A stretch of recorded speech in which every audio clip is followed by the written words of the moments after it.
Free. आप सभी का स्वागत है हमारे YouTube चैनल क्रांति विचारों की में। इसके माध्यम से हम आपके समक्ष हर दिन कुछ नया लेकर आते हैं। आपकी हमारे जैसा नाम है क्रांति विचारों की, तो आपके विचारों में क्रांति लाने के लिए कुछ नया आपके सामने प्रस्तुत करने का प्रयास करते हैं, आप तक पहुंचाते हैं। हम आपके आभारी भी हैं कि आप लोग हमारे चैनल को सब्सक्राइब करते हैं, हमें उत्साहवर्धन करते हैं। आज का जो प्रसंग है वो एक व्यापार से लेकर है। एक छोटी सी कथा है, कहानी समझें आप। तो ये कहानी है एक ऐसे परिवार की जहाँ एक व्यक्ति होता है, उसकी पत्नी और एक बेटा उसका होता है, और किसी कारणवश, किसी भी कारण दुर्भाग्यवश उस व्यक्ति की मृत्यु हो जाती है, तो बिजनेस उसका डूब जाता है। जब बिजनेस डूब जाता है, घर के जो सगे थे जिनके पार्टनरशिप में उसने बिजनेस किया था, वो लोग बेईमानी कर लेते हैं, उस महिला और उस बच्चे को घर से बेदखल कर देते हैं। जहाँ तो वो इतने बड़े घर की महिला होती है, लेकिन समय बिगड़ने के बाद दर दर की ठोकरें खाने के लिए उसे वो शहर भी छोड़ना पड़ता है। लेकिन वो लड़की, वो औरत इतनी मेहनती थी, वो अपने बच्चे को लेकर किसी दूसरे शहर में चली जाती है। उसे अपना बच्चा तो पालना ही था, पेट भरना था, बच्चा पालना था, दो जिम्मेवारियाँ उसके ऊपर थी। उसके पास जमा पूंजी के नाम पर फूटी तोड़ी भी नहीं, और वो अपने बच्चे को लेकर किसी दूसरे शहर में चली जाती है। वहाँ जा कर के मेहनत मजदूरी करके अपने बच्चे को पढ़ाती है। जब वो बच्चा पढ़ता है, बड़ा होता है, आगे बढ़ता है, तो उसे, और दिमाग तो उसका व्यापारी का ही था, क्योंकि बेटा व्यापारी का था। उनमें जो भी उसके गुण थे वो व्यापार करने के थे। तो उसकी माता कहती थी कि बेटा अब तू कुछ करने लायक हो गया है कि मजदूरी कर ले। तो वो कहता था कि माँ मुझे मजदूरी नहीं करनी है, मुझे व्यापार ही करना है। जबकि उसे अपने गार्जियंस का ही पता नहीं था, पिता का भी नहीं पता था कि वो क्या करते थे, लेकिन उसके तो अपने मन के विचार थे कि उसे व्यापार ही करना था। शायद उसके ये असर तो सुनता रहा हो। तो उसकी माँ कहती थी कि बेटा बिजनेस करने के लिए तो पैसा बहुत चाहिए, हमारे पास तो पैसा है नहीं, हम तो मजदूरी कर सकते हैं। मैं मजदूरी करके ही तुझे पढ़ाया है, अपना पेट भरा है, तो मेरे पास तो ऐसा कोई धन ही नहीं है जिससे आप मैं तुझे दे दूँ और तू जा करके बिजनेस कर ले। लेकिन बच्चा के दिमाग में तो केवल एक ही बात थी कि मुझे तो व्यापार ही करना है। अब जिसका दिमाग जिस तरफ चलता है वैसे ही विचार आते हैं, वो वैसे ही लोगों से जानकारी हासिल करता है। जैसे विचार मन में आते हैं वैसे ही कार्य करता है, और जैसी चाहा वैसे ही रहा। तो वो ऐसे लोगों से मिला कि उसने अपनी बात सबसे ऐसी रखा था कि मुझे व्यापार करना है, कोई ऐसा व्यक्ति से मुझे मिलवा दो जो मुझे थोड़ी सी मदद कर दे। तो कोई व्यक्ति उसे किसी सेठ का नाम बता देता है, एक सेठ हैं उस शहर में, और आप वहाँ चले जाओ, और वो जो बच्चे बिजनेस करना चाहते हैं, जो व्यक्ति बिजनेस करना चाहते हैं या व्यापार करना चाहते हैं, उनको वो पैसा दे देते हैं। उसके बाद कमा के उन्हें सूद समेत उनका पैसा वापस कर दिया जाता है, और इस तरीके से वो नवयुवकों की ज़्यादा मदद करते हैं। तो उसके दिमाग में आया कि क्यों ना मैं भी एक बार उस व्यक्ति से मिल लूँ। तो वो उस व्यक्ति से मिलने जाते हैं, और वो जब वहाँ जाते हैं तो देखते हैं कि जो सेठ जी थे वो अपने किसी कर्मचारी पे थोड़ा गुस्सा हो रहे थे, नाराज़ हो रहे थे, तो बहुत तेज़ आवाज़ में बोल रहे थे, क्योंकि उन्होंने किसी को पैसा दिया था बिजनेस करने के लिए, उसने वो पैसा बिजनेस में डुबो दिया। तो उसे वो डांट रहे थे कि बोले तुझे मैंने इतना पैसा दिया है और तुझसे बिजनेस नहीं हो सका ढंग का, अगर तेरे अंदर दिमाग होता तो ये चूहा पड़ा है मरा हुआ, इस चूहे से भी तू व्यापार कर लेता। अब जब वो उसे डांट रहे थे तो उस लड़के की हिम्मत उनसे पैसा मांगने की नहीं हुई। वो चुपचाप खड़ा हुआ देखता रहा और उसने कुछ नहीं कहा। जैसे ही सेठ जी उसे डांटने के बाद चले गए, तो वो लड़का जो घर के नौकर थे उनसे पूछ के बोले ये चूहा मैं ले जा सकता हूँ? तो उन्होंने कहा भाई हमें फेंकने जाना पड़ेगा, तो तू ले जा, तब तू फेंक दिए। बोले ठीक है।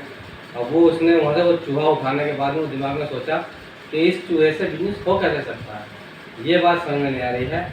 और ये सोचता हुआ कि इससे चूहे से बिजनेस कैसे करूँ, ये सोचता हुआ वो चलता रहता है। और वो किसी शहर से निकलता है, जैसे गलियों से निकलता है, तो वहाँ किसी दुकान थी।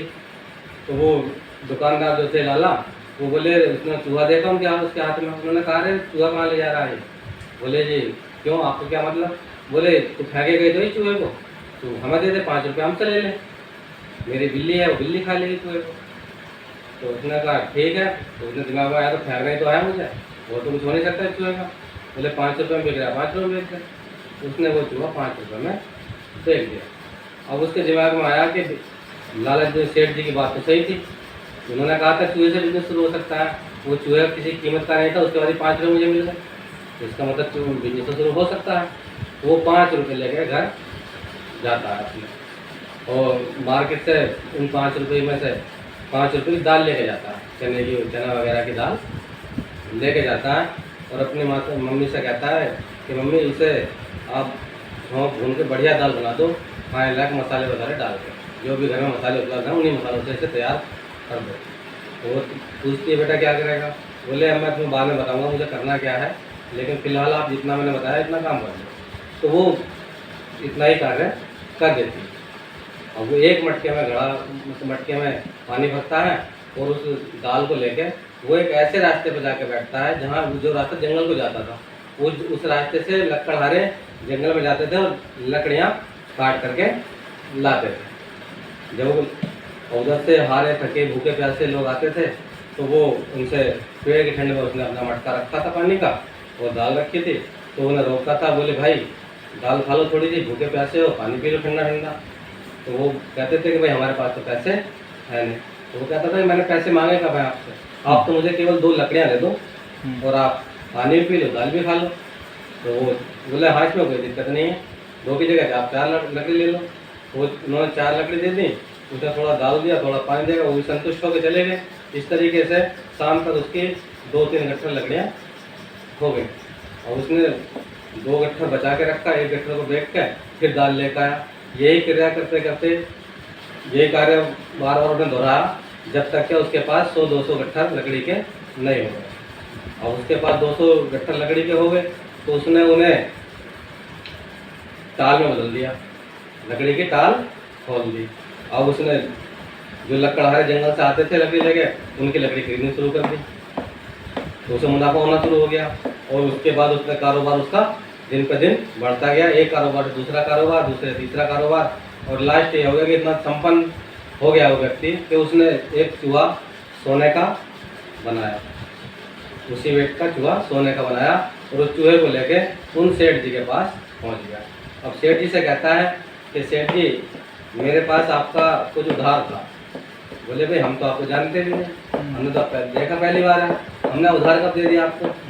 बोले एक बार मैं आपके यहाँ आया था, काफ़ी पुरानी घटना हो गई है, और उस समय आप किसी को डांट रहे थे और कह रहे थे कि मरे हुए चूहे से बिजनेस शुरू हो सकता है, तो वो मरा हुआ चूहा ले गया था मैं आपके यहाँ से, और उस चूहे को मैंने उस चूहे से ही मैंने बिजनेस शुरू की, और आज मैंने ये ब्याज सहित सोने का चूहा लौटाना है। तो सेठ जी ने उसे देखा रहे, वो तो मैंने मजाक में तो कहा था उससे, कोई चूहे मरे हुए चूहे से कोई बिजनेस शुरू थोड़ी ना होती है। बोला साहब होती है या नहीं होती है, बाकी मेरी बिजनेस तो मरे हुए चूहे से ही शुरू हुई है। तो सेठ जी ने सोचा लड़का तो बड़ा काबिल है भाई, क्यों ना अपनी लड़की की शादी इससे कर दी जाए, जो बहुत काबिल लड़का है तो वो उसको अपनी लड़की के साथ उसकी शादी कर देते हैं, तो डबल हो गया। सेठ जी के पास लड़की भी अकेली थी, तो उसका अपना बिजनेस रहा, फिर सेठ जी का बिजनेस रहा। तो कहने का मतलब ये है कि अगर आप कर्म करेंगे तो भाग्य आपका साथ निश्चित देगा, हर हालत में देगा, और भाग्य को दोष न दें। कहीं कहीं हमारे कर्म ही ऐसे हो जाते हैं कि जो हमें भाग्य फल नहीं दे पाता। हमारे कर्म के अनुसार छोटा या बड़ा जैसा भी कार्य हम करें, ईश्वर को ध्यान में रख के करें, और अपने पूरे लगन और शिद्दत के साथ इस कार्य को आगे बढ़ाएं। तो मैं समझता हूँ सफलता आपके एक दिन कदम चूमेगी। और कोई भी बिजनेस है, कोई भी कार्य है, डर के ना करें, क्योंकि डर के जिस कार्य को डर के करते हैं उसमें असफलता ही हाथ लगती है। इसलिए पूरे मनोयोग से निडर होकर अपना कार्य, अपने लक्ष्य साधें, गोल बनाएं जीवन का और आगे बढ़ें। अगर ये प्रसंग आपको अच्छा लगा हो, पसंद आया हो, आपको थोड़ा बहुत एहसास हुआ हो कि हाँ बात तो सही है, तो मैं समझता हूँ कि आप मेरे चैनल को सब्सक्राइब जरूर करेंगे। उसके लिए मैं आपका आभारी रहूँगा। लाइक करें, सब्सक्राइब करें। धन्यवाद।